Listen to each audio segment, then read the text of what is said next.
Om Ajnanatimirandhasya Jnananjanashalakaya Chakshurunmilitam Yena Tasmai Shri Gurave Namaha. Nama Om Vishnupadaya Krishna Presthaya Bhutale Srimate Bhaktivedanta Swaminiti Namine. Namaste Saraswate Deve Gauravani Pracharine Nirvishesha Shunyavadi Paschatya Deshatarine. Jaya Shri Krishna Chaitanya Prabhu Nityananda Shri Advaita Gadadhara Srivasadi Gaura Bhakta Vrinda. Hare Krishna Krishna Krishna Hare Hare Hare Rama Rama Rama Hare Hare. We are discussing about Krishna's individuality, which is specifically stated by Krishna in the 12th verse of the 2nd chapter of the Bhagavad Gita. This understanding is very, very important for exactly knowing who is Krishna. This individuality of Krishna is established through so many different descriptions in the later chapters of the Bhagavad Gita also. Now in the 8th chapter, which is entitled Attaining the Supreme, Krishna describes in the 15th verse of the 8th chapter, after attaining me, the great souls who are yogis in devotion never return to this temporary world which is full of miseries because they have attained the highest perfection. So this verse Krishna describes Samsiddhim paramam gataha. Siddhi is perfection. Samsiddhi is the highest perfection. So Siddhi as the perfection for a human being refers to attaining liberation from material bondage. But after liberation, one may remain in the material world, one may go to the spiritual sky, or one may go to the spiritual planet of Krishna. So there are three different possibilities of attaining particular destinations after attaining liberation. So among the three different destinations, remaining in the material world in the highest planet Brahmaloka, or even higher planets like Maharloka, Janaloka, Tapoloka, Siddhaloka, that is one destination, remaining in the material world in the highest planet or higher planets. The second destination, attaining the spiritual sky, that is better than remaining in the material world, because in the spiritual sky there is no birth and death. Anywhere in the material world there is birth and death, but in the spiritual sky there is no birth, there is no death. And as far as attaining the personal abode of the Supreme Lord Krishna, Krishna Loka, the spiritual planet within the spiritual sky, that is actually the highest perfection, Samsiddhi. That Samsiddhi is only for devotees, as is described in this verse. The great souls who are yogis in devotion, because only devotees or yogis who are practicing bhakti, they can actually attain the spiritual planet. Those who are non-devotees, those who are not practicing bhakti, even if they attain liberation where they are able to get out of this material existence and reach the spiritual sky, they are not allowed to enter into the spiritual planet of Krishna, Krishna Loka. They are not allowed to enter Krishna Loka. So therefore Krishna particularly specifies here, only yogis in devotion never return to this temporary world, which means those who attain even the spiritual sky, they have to come back to this temporary world, because there is no permanent residence or permanent existence in the spiritual sky. The spiritual sky is a place where one may, after attaining the spiritual sky, one may practice bhakti and one may elevate oneself to the spiritual planet of Krishna Loka. But after attaining the spiritual sky, one does not practice bhakti, then one has to come down back to this material world. This has to be understood very carefully. Then the next verse, Krishna says, from the highest planet in the material world down to the lowest, all are places of misery wherein repeated birth and death take place. So after liberation, even if one attains Brahmaloka or any of the upper planets, which are having, in which people have very, very long lifespan. Like in Brahmaloka, one's lifespan is that of Brahma. It is like 100 years of Brahma is like some trillions of years compared to the lifespan on the earth of maximum of 100 years. So even if one attains Brahmaloka, here Krishna is telling all are places of misery wherein repeated birth and death take place. But one who attains to my abode, that means one who attains Krishna's personal abode, never takes birth again. Then Krishna goes on to describe, by human calculation, 1,000 ages taken together is the duration of Brahma's one day. It's called Kalpa. Kalpa means Brahma's one day. And such is also the duration of his night. So Brahma's day and night taken together is our 2,000 yugas, Mahayugas. Each Mahayuga consists of 4 yugas taken together: Satya, Treta, Dwapara, Kali. Taken together is called one Mahayuga. So if our Kali Yuga lasts for 4,32,000 years, then one Mahayuga is 4,320,000 solar years. Say 4 million years is one Mahayuga. So 1,000 Mahayugas is 4 billion years. So Brahma's duration of one day, just his day, is 4 billion years, and Brahma's night is of the same duration. So Brahma's day and night together is totally 8 billion years. When Brahma's days manifest, this multitude of living entities come into being, and at the end of Brahma's day, when the night arrives, Brahma's night, everything, everyone are annihilated.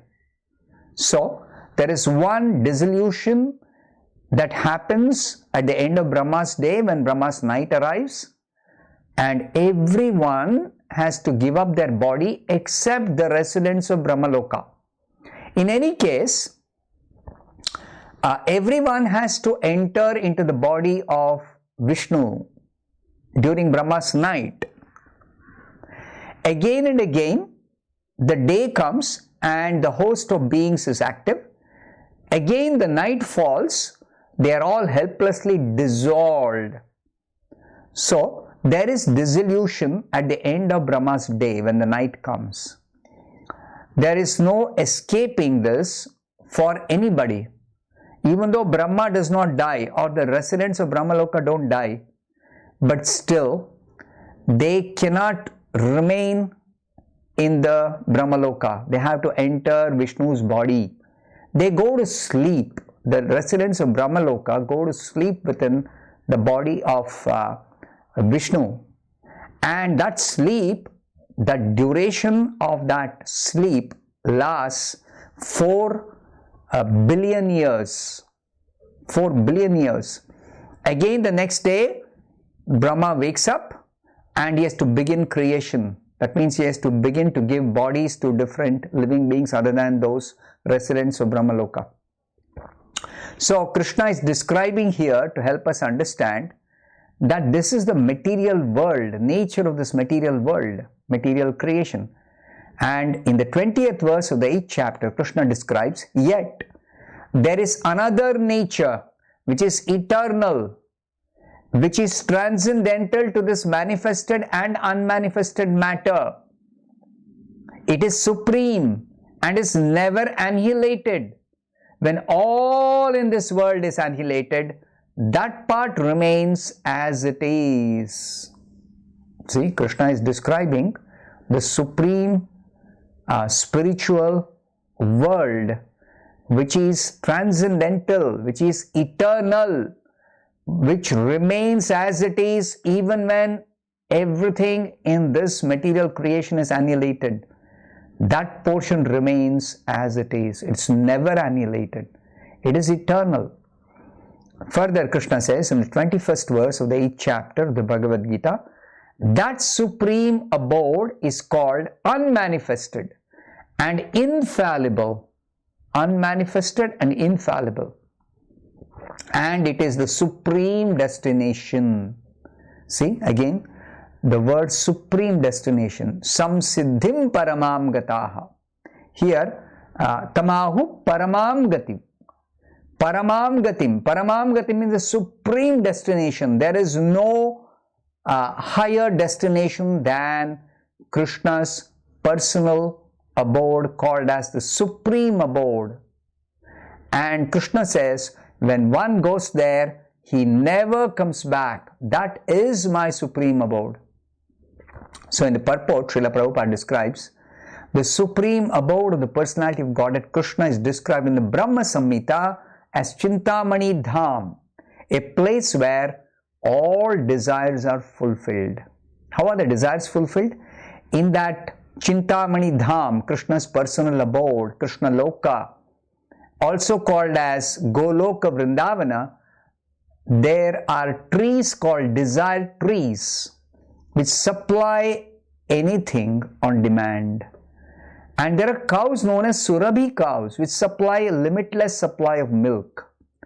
In that Krishna Loka, Goloka Vrindavana, the Supreme Abode, Chintamani Dhama, Supreme Abode of Krishna, the Lord, Supreme Lord Krishna, is served by hundreds of thousands of goddesses of fortune.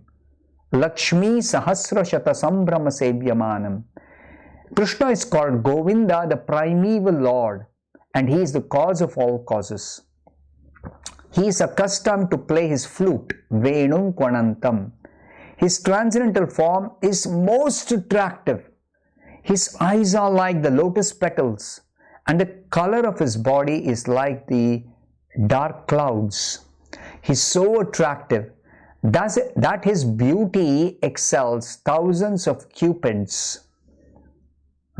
So like this, there is a very elaborate description, and Krishna says in the 22nd verse of the 8th chapter, that Supreme Personality of Godhead, who is greater than all, Krishna, is attainable by unalloyed devotion.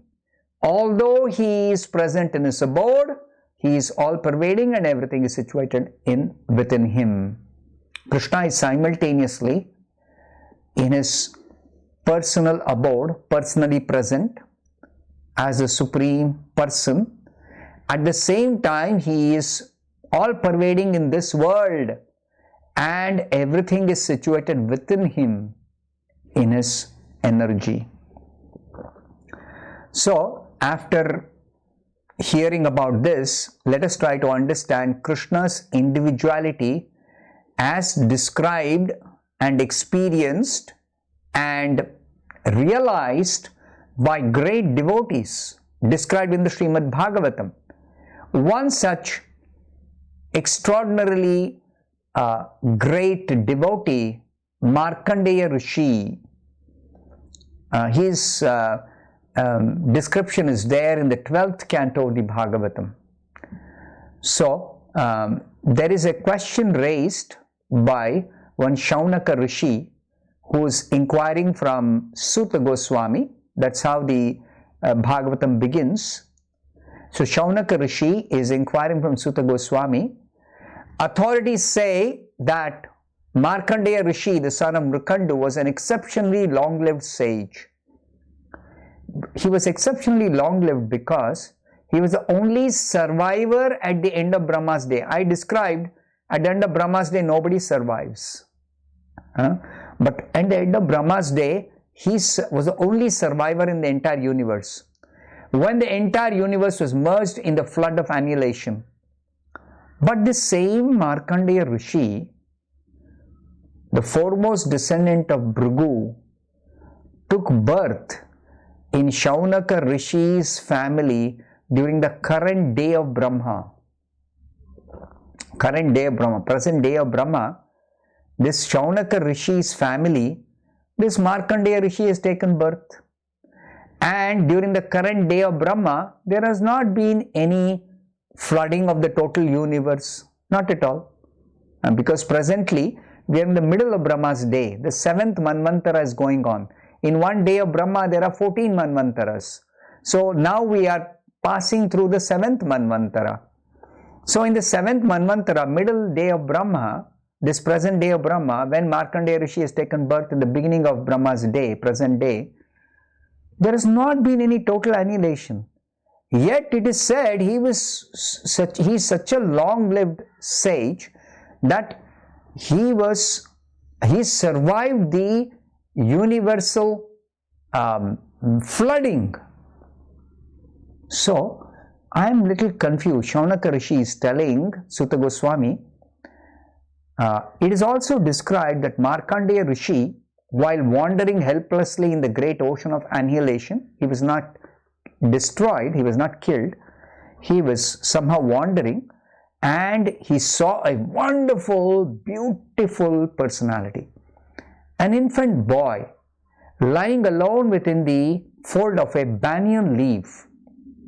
Vatapatra Shayi Bala Mukunda. So there appears to be some confusion whether Markandeya lived beyond one day of Brahma or he is simply living in the present day of Brahma. If he is living in the present day of Brahma, as we all know that he was born at the beginning of the present day of Brahma, and the present day of Brahma is still going on, there has been no annihilation, then where is the question of his having lived beyond one day of Brahma? But when we hear that he is an exceptionally long-lived personality who lived beyond one day of Brahma because he experienced the complete annihilation of the universe, and in the waters of annihilation he saw that Vatapatra Shayi Balamukunda who actually saved him. So what is this confusion? Shaunaka Rishi is asking Sutta Goswami, kindly clear this confusion. So on request of Shaunaka Rishi, Sutta Goswami describes Markandeya's life briefly. He says, this Markandeya, he underwent Brahminical initiation and he studied the Vedic hymns and strictly observed the regulative principles. He became advanced in austerity and Vedic knowledge and remained a lifelong celibate. He was a Naishtika Brahmachari. He never gave up Brahmacharya, celibacy. At the sacred junctures of the day, Tri Sandhya, he regularly worshipped the Supreme Personality of Godhead in 5 forms. He was a very strict Brahmachari. So a Brahmachari, according to Brahmacharya Vrata, he worships the Supreme Lord in 5 forms. Which are the 5 forms? The sacrificial fire, the sun, his spiritual master, the Brahmanas, the super soul within the heart. Sacrificial fire, sun, his spiritual master, the Brahmanas, and the super soul within the heart, Paramatma. So these 5 forms of the Supreme Lord, Markandeya was worshipping 3 times a day, Trisandhya, every day without fail. Thus devoted to austerity and Vedic study, Markandeya Rishi worshipped the Supreme Personality of Godhead, the Supreme Master of all the senses, and in this way he conquered unconquerable death. This is Markandeya Rishi's achievement.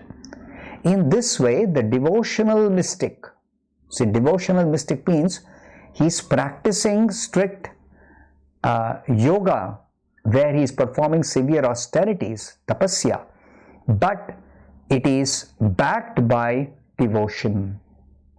Just like Dhruva Maharaj, you would have heard about Dhruva Maharaj, he also practiced mystic yoga, but under the guidance of Narad Muni, he performed devotional mystic yoga. Similarly, Markandeya also performed devotional mystic yoga. He maintained rigid celibacy through severe austerities.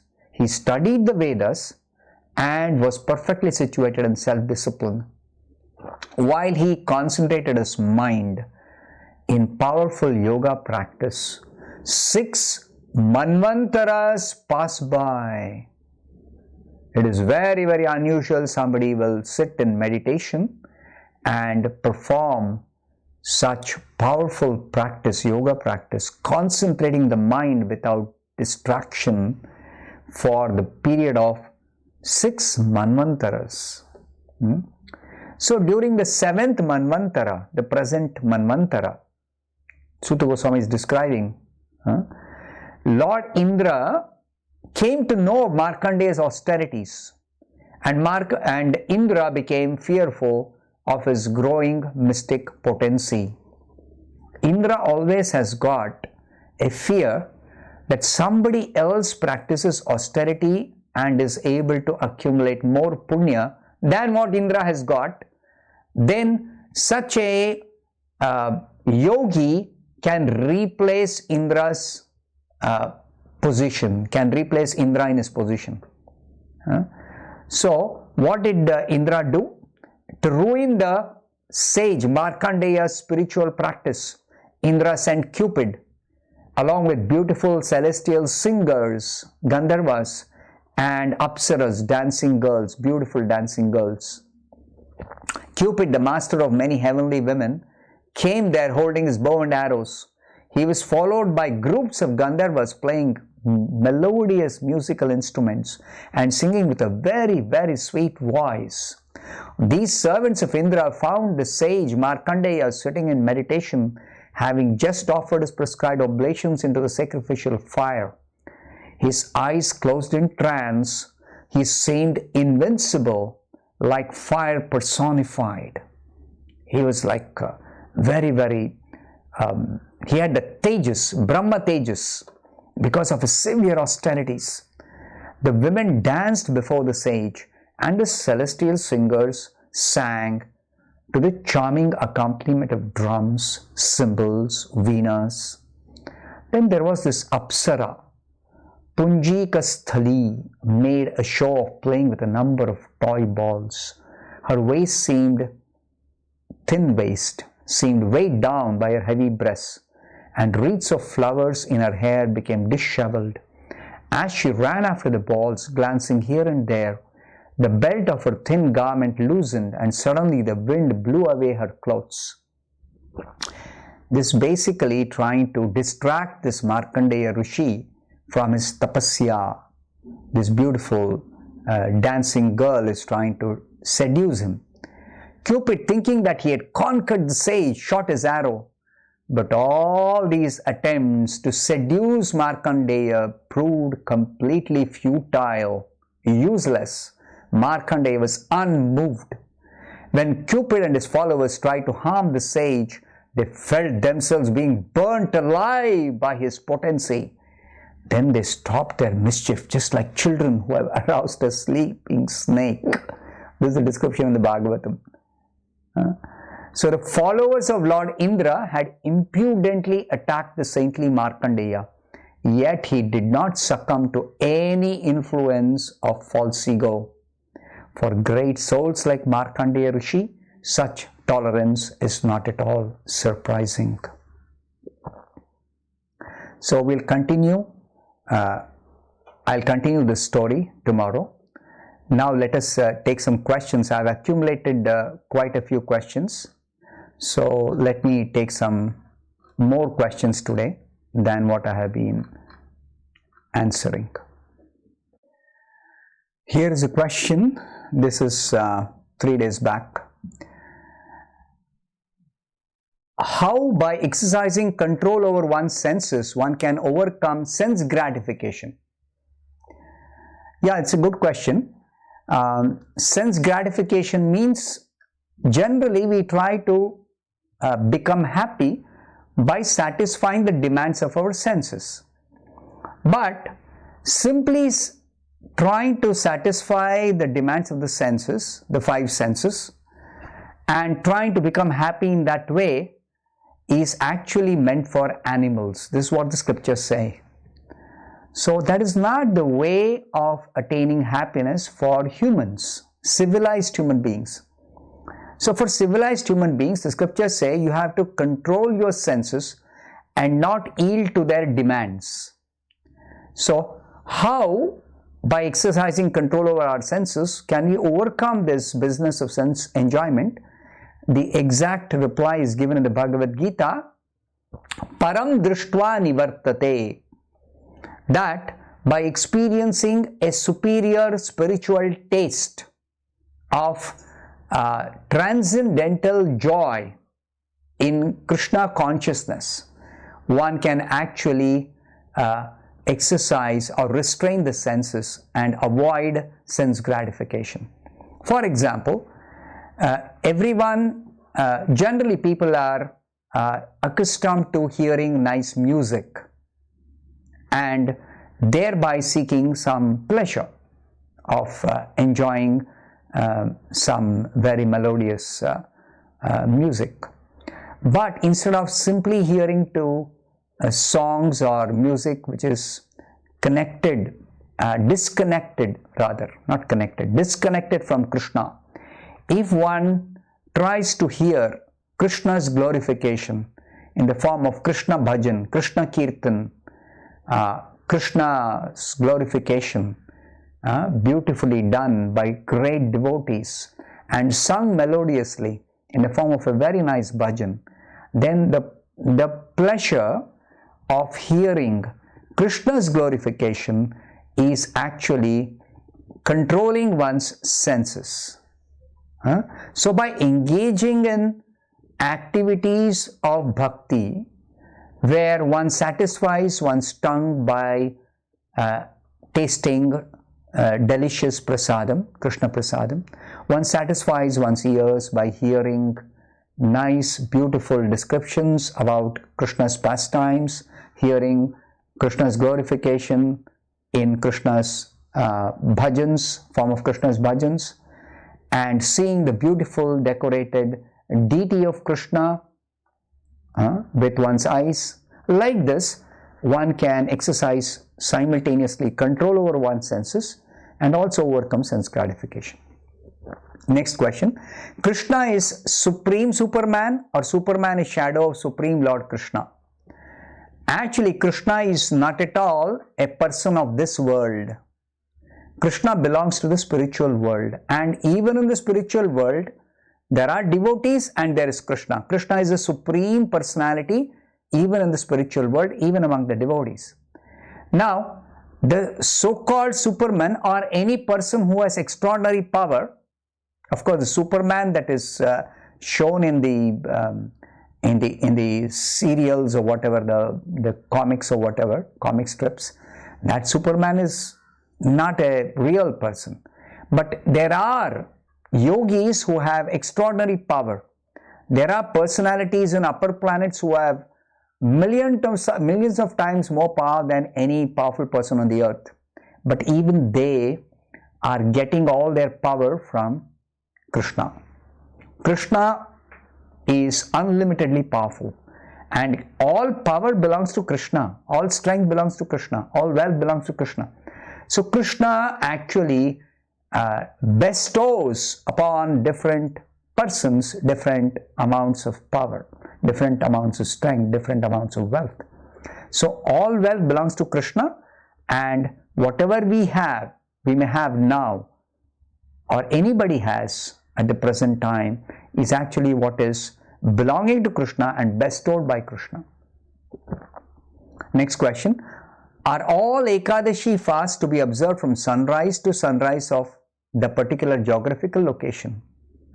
Some calendars publish beginning and ending time of the Ekadashi fasting.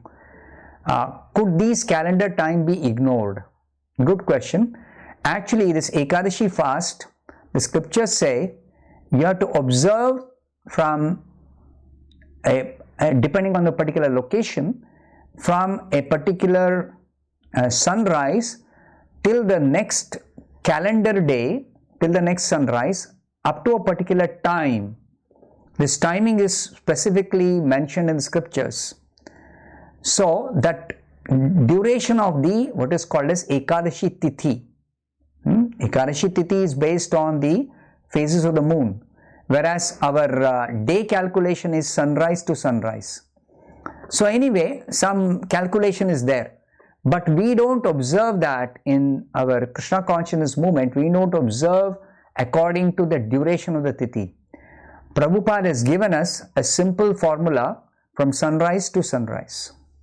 A simple formula, because the calculation of the Tithi is very, very complicated. It's not easy to calculate, and there are complications based on considerations of Mahadvadashi, considerations of specific types of Purnima, Amavasya, specific types of Shuddha and Viddha Ekadashi. So many complications are there. So that's why Prabhupada has simplified for us, and he has told, observe the Ekadashi Tithi sunrise to sunrise. Next question. For Ekadashi, should we take single meal in the afternoon a day before fasting day to make sure there is no residual food in the stomach on the next day? No, this is not the recommendation. Though if somebody wants to strictly observe, what you're saying is right, but this is not very practical or very easy to follow for everyone in the present age. The spirit of observing fasting on Ekadashi is to reduce the bodily demands in order to increase our spiritual activities on Ekadashi. So therefore, the scriptures say the minimum one should undertake as an austerity of fasting on Ekadashi is to avoid eating grains. So somebody can do complete fasting, that's very good. But if you cannot do complete fasting on Ekadashi, then you may take some water, you may take some milk, you may take some fruits, you may take some non-grains like sabudana, something like that, which is made from the tapioca root, like that. Some potatoes or sweet potatoes, some fruits like that. One may take something called anukalpa. It is not regular food, but anukalpa, something very light, just to sustain that fasting. Next question. How is it that the gopis left their material bodies at home and danced with their spiritual bodies when they went for rasa dance responding to Krishna's playing the flute? So when one goes back to the spiritual world, one gets one spiritual body only. Yeah, that is right. When we go back to the spiritual world, we get our spiritual body. There is no material body. And even the gopis, they only have spiritual forms. The gopis who dance with Krishna have only spiritual form. They don't have any material bodies. But when Krishna and the gopis from the spiritual world, when they come to this world, they appear to take birth. They appear to accept as if they have got a material body. So the gopis, apparently, at home they had their material body, but when they associated with Krishna, they associated with their spiritual body. Krishna, similarly, for ordinary people, it looked like Krishna has a material body. Because a material body only can grow. A spiritual body does not grow. Spiritual body is eternally the same, eternally youthful, eternally, it doesn't grow, it doesn't deteriorate. Spiritual body does not deteriorate. So therefore, Krishna and the gopis and Krishna's eternal associates from the spiritual world, when they appear in this world, when they incarnate in this world, they appear like they have some material body, but they don't have material body. So it's just a Leela, performance of the Leela. Next question. In Bhagavad Gita chapter 6 text 35, does bipolarity of vairagya or dispassion and abhyasa or practice is the only way to control the mind. Mind is definitely unsteady, difficult to control. Now, in the 6th chapter, 35th verse, Krishna says that Arjuna raised the objection, mind is very difficult to control. So, Krishna agrees with Arjuna. The method of controlling the mind through Ashtanga Yoga practice, Krishna says, is definitely very difficult. But Krishna says also, it's not impossible. It is possible by suitable practice and detachment. Abhyasena tu kaunteya vairagyena cha grihyate. By suitable practice and suitable detachment. Now, this suitable practice and suitable detachment is explained by Srila Prabhupada in the purport. If you read the purport in Srila Prabhupada's Bhagavad Gita as it is, 6th chapter, 35th verse, purport, Prabhupada says, the best way to exercise this practice and detachment is to engage in Krishna consciousness. In Krishna consciousness, we engage our senses instead of simply restraining the senses from material activities. We engage the senses in devotional service, in bhakti yoga practice. And that is a practice that is recommended. And the detachment or vairagya is possible simply by performing devotional service. Automatically there is no material activity. Spiritual activity means automatically material activities are stopped. So that is the way to control the mind in this present age. By engaging the senses in devotional service, engaging the mind also in devotional service, mind is controlled, senses are restrained from material activities, and detachment is automatically there. Everything is possible. Does Lord Sri Krishna incarnate in higher planets or only on the earth? Good question. Actually, Krishna incarnates in different places according to the particular pastime. Just like as Vamandev, Krishna incarnated in the upper planet. As Narsimhadeva, he incarnated in the planet of Indra. Of course, the planet of Indra was overpowered by Hiranyakashipu. Hiranyakashipu was occupying Indra's place, but Narsimhadeva appeared in Indra's planet, in that heavenly planet. So it's not that Krishna appears only on the earth, but earth is a very special place because it's only on the earth that there is neither too much facility for enjoyment, material enjoyment, nor is there too much suffering like in the hellish planets or the lower planets. So earth is in between the heavenly planets and the lower planets. So earth is neither too much suffering nor too much enjoyment. It's neither too long a lifespan nor is it a very short lifespan.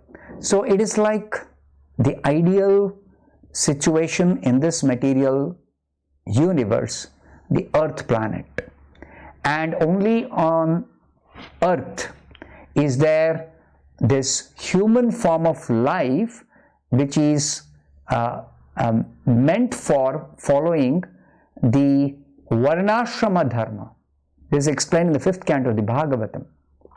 On the earth, even the devatas and those other beings on the higher planets, they have so much of facility for enjoyment that they feel it is very difficult to detach themselves from that enjoyment and practice properly spiritual life.